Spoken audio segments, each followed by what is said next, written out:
নমস্কার বন্ধুরা, সাহা কিচেন আপনাদের স্বাগত জানাই।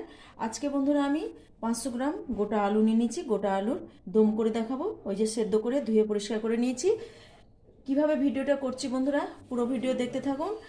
শীতের হরেক রকম সবজি করতে পারলে হলো আর খেতে পারলে হলো, পুরো ভিডিও দেখতে থাকুন। কড়াই আমি আগেই বসিয়ে দিয়েছি। এবার কড়াইয়ে পরিমাণ মতো তেল দিয়ে দেবো। গরম হয়ে গেছে, তেলে আমি এবার ফোড়নগুলো পরপর দিয়ে দিব। এই যে দুটো কাঁচা লঙ্কা, শুকনো লঙ্কা, 3টে তেজপাতা, সাদা জিরে, কালো জিরে অল্প পরিমাণে। ফোড়নটা ভালো করে ভেজে নেওয়া হয়ে গেছে।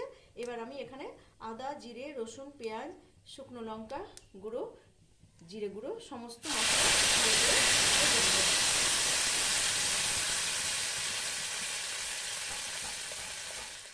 মশলাটা বন্ধুরা হালকা করে ভাজা হয়ে গেছে। এবার আমি 4টে চিড়ে রাখা কাঁচা লঙ্কা দিয়ে দিলাম, স্বাদ মতো লবণ, পরিমাণ মতো হলুদ, একটু মিষ্টি। এবার আমি মশলাটা ভালো করে কষিয়ে নেব।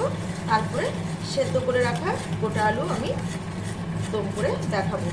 কে কীভাবে করে বন্ধুরা আমি জানি না, আমরা এইভাবেই আমরা গোটা আলু দম করি। মশলাটা বন্ধুরা ভালো করে কষানো হয়ে গেছে।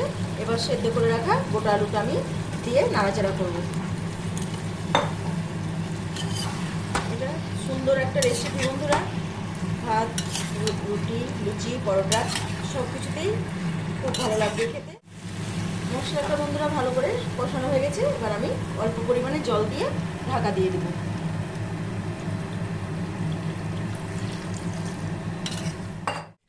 দেখুন বন্ধুরা, আলুর দম একদম রেডি হয়ে গেছে। এবার আমি ওপর থেকে অল্প গরম মশলা